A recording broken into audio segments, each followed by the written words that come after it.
when you see a black person wearing a MAGA hat? There's a story. Independent-minded brother. Bold. Confused. Cringe. Who here voted for Donald Trump? All day. Believing in Trump's rhetoric just morally, I don't understand, especially a black person. 3 words or less. What is your reaction when you see a black person wearing a MAGA hat? There's a story. Independent-minded brother. Bold. Confused. Cringe. What if I told you that the white liberal politician is the worst teammate for black progress? And also we'll expose the black liberal politician, media talking head as being cancerous to collective black economic growth. Allow us to dive in. Listen, you got to come see us when you come to New York, VP Biden. I will. It's a long way until November. We got more questions. You got more questions, but I tell you, if you have a problem figuring out whether you're for me or Trump, then you ain't black.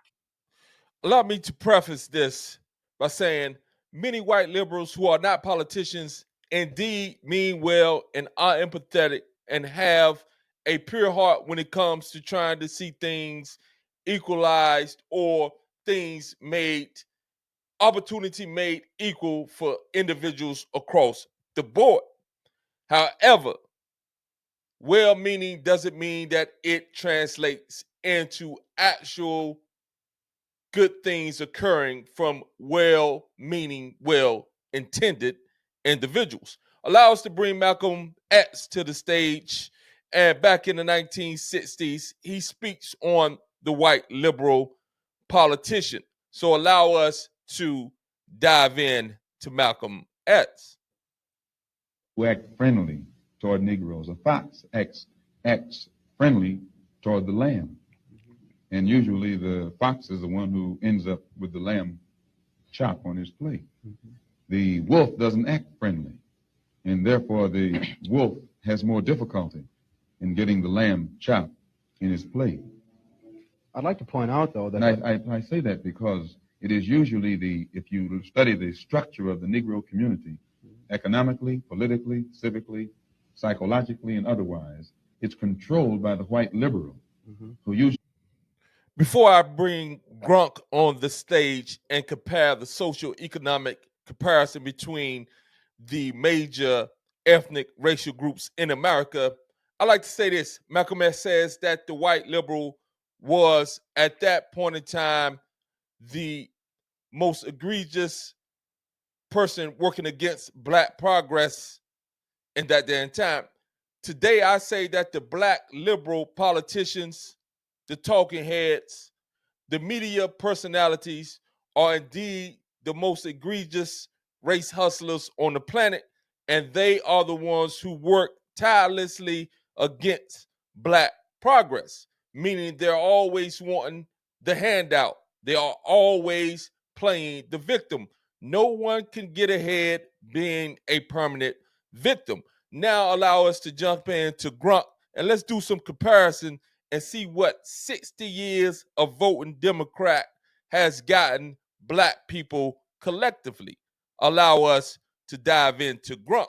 And this, we're comparing income, and we're comparing violence, we're comparing business ownership, banking, groceries, marriage, life expectancy, etc. And the results are astounding that blacks in 2025 are at the bottom of each and every one of these social metrics. This is a powerful indictment against the black liberal and their policy. And no, I'm not a Republican, and no, I'm not a conservative, and I have my issues with them as well. But at the end of the day, the black liberal policies and the black community, it has not been a progressive advancement of the black cause. And black people vote 90% Democrat, and has been doing that for about 60 years now. this goes into the psychosis, the hypnosis, and the actual capture of Black people's minds and emotions, that they will continue to follow this type of pattern without investigating the outcomes, without recognizing the outcomes, and without holding those who they are following accountable for the rhetoric, the fear that they continue to push to get these individuals to continuously vote Democrat and continuously remain at the bottom of pretty much every social metric in society. Now, allow us to look at Grump. We're dealing with income. We're going to just jump on down to the summary, all right? Because I don't want to go through all this, because I don't want this video to be long. But in a nutshell, African American households' income is lower than whites, Jews, Asians, including Indians and Chinese, and Hispanics, including Mexican Americans. We are at the bottom, and we are at basically 52,860 according to Gronk.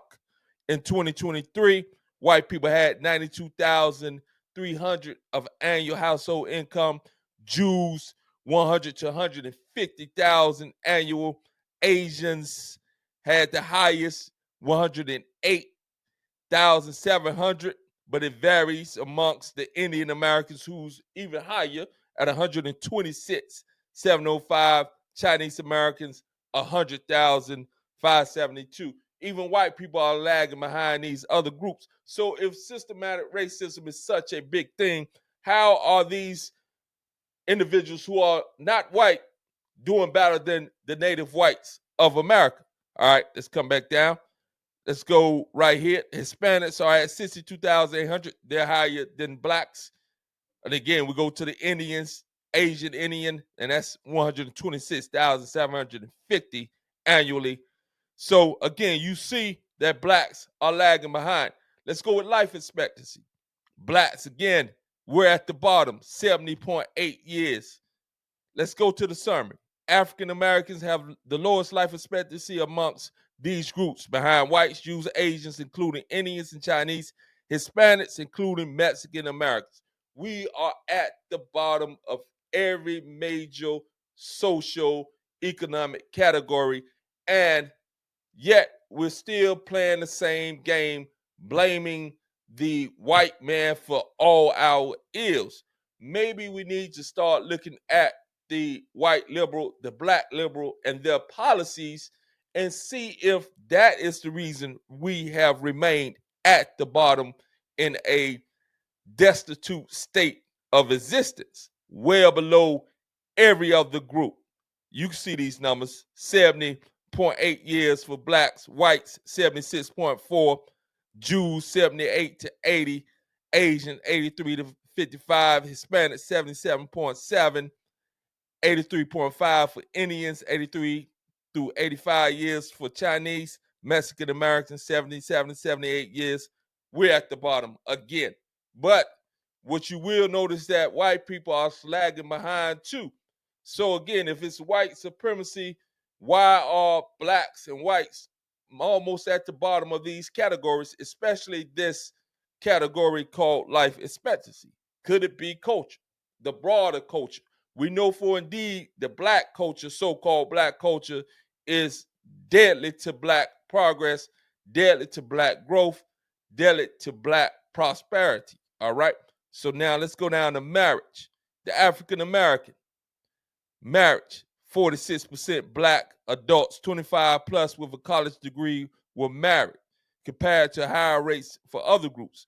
Non-marital birth were higher at 71% among black women who are not married compared to other individuals. White, 67% of white college graduates were married in 2014. Non-marital births were like 29%. Again, Jews are higher than us. Asians are higher than us. Hispanics, when it comes to being married. Indians, the number stays the same. And let's look at the summary. African Americans have the lower marriage rates and higher non-marital birth rates compared to whites, Jews, Asians, including Indians, Hispanics, etc. Business ownership, Asians, Indians, Chinese, etc. We're at the bottom. Banks, we're at the bottom. Grocery stores, we're at the bottom. Violent crime, we're at the top. Man, we in a hell of a condition, but yet we continue to vote the same way and not even attempt to examine the outcomes and make adjustments based off outcomes, not feelings. Outcomes don't give a damn about your feelings. Outcomes care about what's going on. The inputs that you and I give, that's what's creating the outcomes, and that is what outcomes care about. They care nothing about yours and my feelings. Allow us to listen to this. Comedian, and we'll take it all from there. All right. We'll get him on board. We're gonna bring him on stage. We'll allow him to entertain us for a little bit, and then we'll break it down again, and we'll get on up out of here. All right. Let's get him on stage. I'm gonna share this instead. We're gonna bring him on up. I miss white conservatives. I would much rather a Trump supporter tell me to go back to India than a Hillary supporter tell me she just got back from India.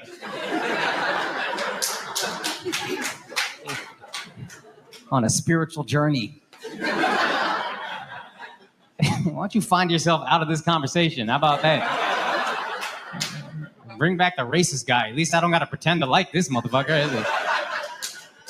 And just because the individual voted for Trump doesn't make them racist. And this is one of the things you and I must become more emotionally mature about.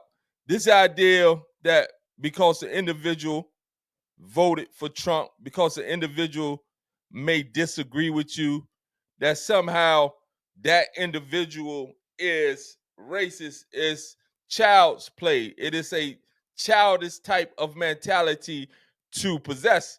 And this individual, obviously, again, I like some of the comedy that he's spitting, but at the end of the day, that same idea that just because the individual voted for Trump, that somehow he's racist, that's crazy.